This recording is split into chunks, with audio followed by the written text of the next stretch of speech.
So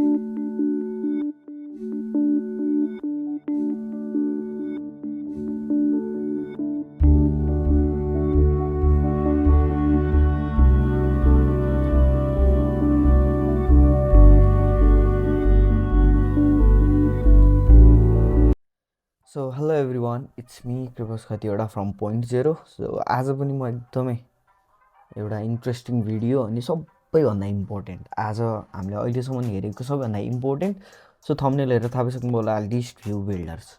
so यो चाहिँ एकदमै इम्पोर्टेन्ट छ. किन इम्पोर्टेन्ट छ भन्ने कुरा अब आउने भिडियोहरूमा गर्दै जान्छौँ हामी. अब हामी आउने भिडियोमा लिस्ट भ्यू बिल्डर्सबाट चाहिँ कुनै पनि डाटाहरू फेच गरेर लिस्ट भ्यू बिल्डर्स युज गरेर कसरी चाहिँ लिस्ट स्टाइलमा अथवा लिस्ट भ्यूमै बनाएर राख्न सकिन्छ, डाटाहरूलाई म्यानेज गर्न सकिन्छ भन्ने कुरा हेर्न जाँदैछौँ. सो आजको भिडियोमा चाहिँ हामी नर्मल लिस्ट भ्यू बिल्डर भनेको के हो.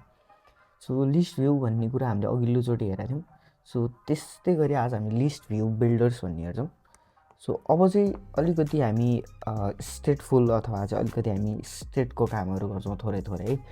सो यसलाई फर्स्ट काम हाम्रो एउटा बनाइहालौँ फाइल जसको नाम चाहिँ list view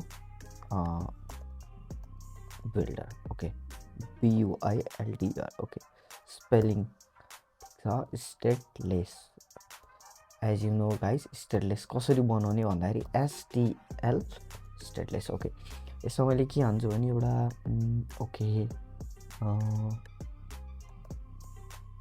okay dynamic list. Okay, so dynamic list and here scaffold. धेरैपछि म कोड गर्दैछु, धेरैपछि भिडियो हाल्दैछु.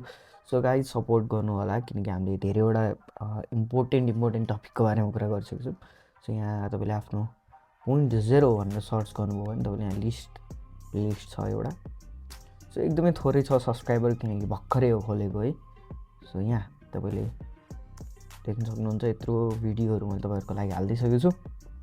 सो ओके, स्टार्ट गरौँ. सो स्क्याफोल्ड अनि डाइनामिक लिस्टलाई मैले कपी गर्छु एन्ड मेनमा लगेर पेस्ट गर्छु. Okay, simple. हामी सधैँ यति नै गरिरहेको छौँ. यहाँ मैले केही पनि त्यस्तो हेभी कुरा केही नै गरिरहेको छैन. जस्ट एउटा डाइनामिक गऱ्यो. ओके, लिस्ट भ्यू बिल्डर्स भन्ने एउटा डाट फोल्डर फाइल बनाएँ. त्यसभित्र स्टेटलेस विजेट राखेँ जसको नाम के हो, डाइनामिक लिस्ट हो. एउटा क्लास बनाएँ जुन स्टेटलेस हो, जसको नेम के हो, डाइनामिक लिस्ट हो. सो यतिलाई कपी गरेँ एन्ड मेनमा गएँ, होमको यहाँ डाइनामिक लिस्ट पेस्ट गरेँ. सो अनि यहाँ के गरेँ, यसको पाथलाई इम्पोर्ट गरेँ. सो यति नै हो गरेको काम है. सो यतिलाई हामी रन गरेपछि ओके वाइट आयो. सो यस भने चाहिँ हामी काम गरिरहेको छ.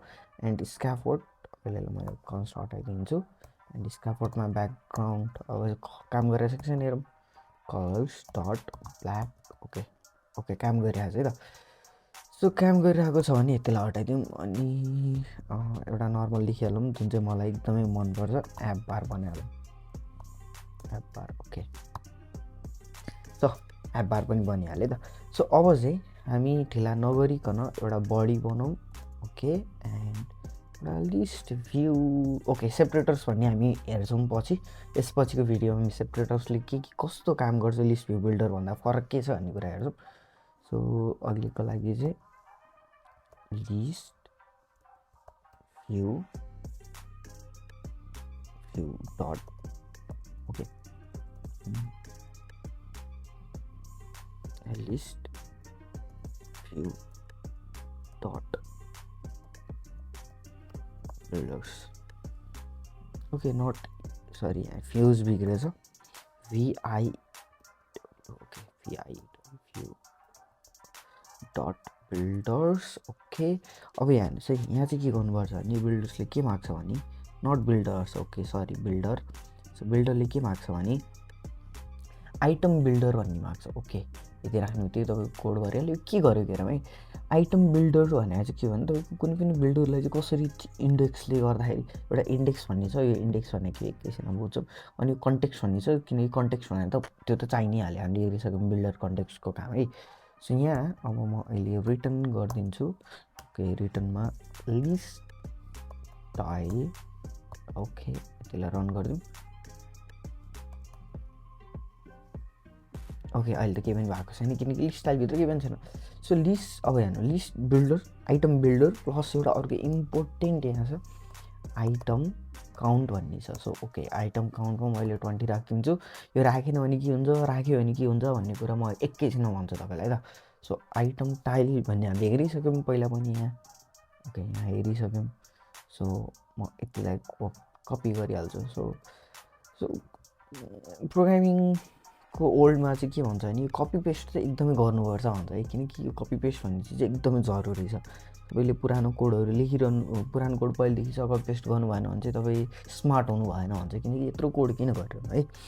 सो अहिलेलाई म लिडिङभित्र एउटा ओके यति यहाँभित्र चाहिँ आइकन यदि नयाँ हेरिरहनु भएको साथीहरूलाई के गरेको होला जस्तो लाग्छ भने चाहिँ केही पनि गराएन, यो केही पनि गराएन, यो जस्ट एकदमै बेसिक काम गरायो जुन चाहिँ हामीले यो लिस्ट स्टाइलको बेसिकमा हेरिसक्यौँ। सो यसको डिस्क्रिप्सनमा भिडियो छ त्यो पनि हेर्नु होला। आइकन्स डट अब हामी के राख्छौँ भने एउटा ओके पर्सन जस्तो अथवा इमोजी जस्तो टाइपको ओके इमोजी जस्तो टाइपको राख्थ्यौँ। ओके आजलाई ट्रोलिङ राखौँ है, ट्रोलिङमा पनि एउटा के राखौँ भने खलकै छ ठिक छ ल। ओके ओके ओके ओके यत्रो धेरै आयो के आएको होला यो। ओके यहाँ के लेखौँ भने नेम भनेर लेख्नु नेम ओके नेम नम्बरमा चाहिँ ओके 98 नम्बर राख्नु। ओके सो यहाँ तपाईँले देखिसक्नुभयो के आयो एउटा इमेज आयो सरी एउटा इमोजी आयो एन्ड नेम आयो। अनि यति त हामीले पहिला नै हेरिसकेका थियौँ, तर के भयो नि यो कतिवटा आयो हेर्नु त डाइनामिक वेमा आयो नि। ओके अब यो कसरी आएको कति आएको भन्ने कुरा चाहिँ यतिकै थाहा हुँदैन, त्यसको लागि चाहिँ हामी टाइटलमा अब यो कतिवटा आएको त थाहा छैन, नेम छ कतिवटा आयो थाहा छैन। अब यहाँ 1 2 3 4 5 6 भनेर गरेर बस्नु हामी भ्याउँदैनौँ। सो भनिसकेपछि म यसलाई अहिले के गर्छु भने ओके यहाँबाट डलरको साइन अनि इन्डेक्स भन्ने चाहिँ उयो इन्डेक्स है, यसले चाहिँ के गर्छ भने यदि यो 20 छ भने चाहिँ इन्डेक्समा ल्याएर राखिदिन्छ है त। सो ओके हेर्दा 0 1 2 3 4 5 6 7 8 कतिसम्म आयो 19सम्म आयो, तर यहाँ त 20 छ लो कसरी 19 आयो भन्दाखेरि यहाँ 0 पनि छ नि त, भने 0 पनि एउटा हो। ओके एउटा अब के गर्नुपर्छ भने यहाँ तपाईँले डलर लेख्नु पऱ्यो अनि त्यसपछि चाहिँ तपाईँले इन्डेक्स भनेर राख्नुभयो भने यहाँ के आउँछ भने त 0 देखि स्टार्ट हो जुन चाहिँ भर्खर हामीले हेरेको थियौँ 0 देखि 19। सो यदि यहाँ 1 देखि स्टार्ट गर्नु पऱ्यो भने चाहिँ तपाईँले के गर्नु पऱ्यो भने यो इन्डेक्सलाई चाहिँ ओके ब्र्याकेटभित्र राखेर अनि यहाँ +1 राखिदिनु भने के हुन्छ 1 2 3 4 1बाट सुरु हुन्छ र कतिसम्म जान्छ 20सम्म जान्छ। सो हेर्नु अब तपाईँले यहाँ 100 राखिदिनु भने कतिसम्म जान्छ 100सम्म जान्छ। ओके त्यस्तै गरी कुनै पनि ब्याकएन्डबाट कुनै पनि लिस्ट आइरहेको छ भने हामी यहाँ राख्छौँ बिल्डर्समा राख्छौँ, त्यसपछि ब्याकएन्ड नेम अब ब्याकएन्डबाट कहाँबाट के आइरहेको छ त्यो कुराहरू पनि हामी सबै सिक्छौँ है। अहिले चाहिँ हामीले फ्रन्ट एन्डमा मात्र काम गरिरहेको छ भने यदि ब्याकएन्डबाट पछाडिबाट कुनै पनि डाटा आइरहेको छ रेस्ट एपिआईबाट आइरहेको छ भने रेस्ट एपिआईलाई कसरी ह्यान्डल गर्ने भन्ने सबै भिडियोहरू हेर्छौँ। सो त्यो कारणले चाहिँ तपाईँले यो अहिले जुन हाम्रो प्लेलिस्ट चलिरहेको छ त्यसलाई छोड्दै नछोड्नु होला। एन्ड अब चाहिँ हामी अर्को भिडियोमा चाहिँ लिस्ट भ्यू सेपरेटर्स चाहिँ के गर्छ भनेर हेर्छौँ। अब यहाँ एउटा अर्को नै हेरिहाल्नु लिस्ट काउन्ट राखेन भने के हुन्छ। ओके मैले हटाइदिएँ। अब यो हेरौँ त यो इन्फाइनाइट नम्बरसम्म जान्छ यो, अब यो कति जान्छ थाहा छैन, तपाईँले जति स्क्रोल गर्नुहुन्छ यो इन्फाइनाइट नम्बरसम्म गएकै तल गएकै गर्छ है त। होइन त म अहिले अब 500 600 700 800मा आइसकेँ। सो यो जति गरे पनि सकिँदैन यो है, तपाईँलाई अल्छी लागिरहेको छ नि यही गरेर बस्नुभयो नि हुन्छ।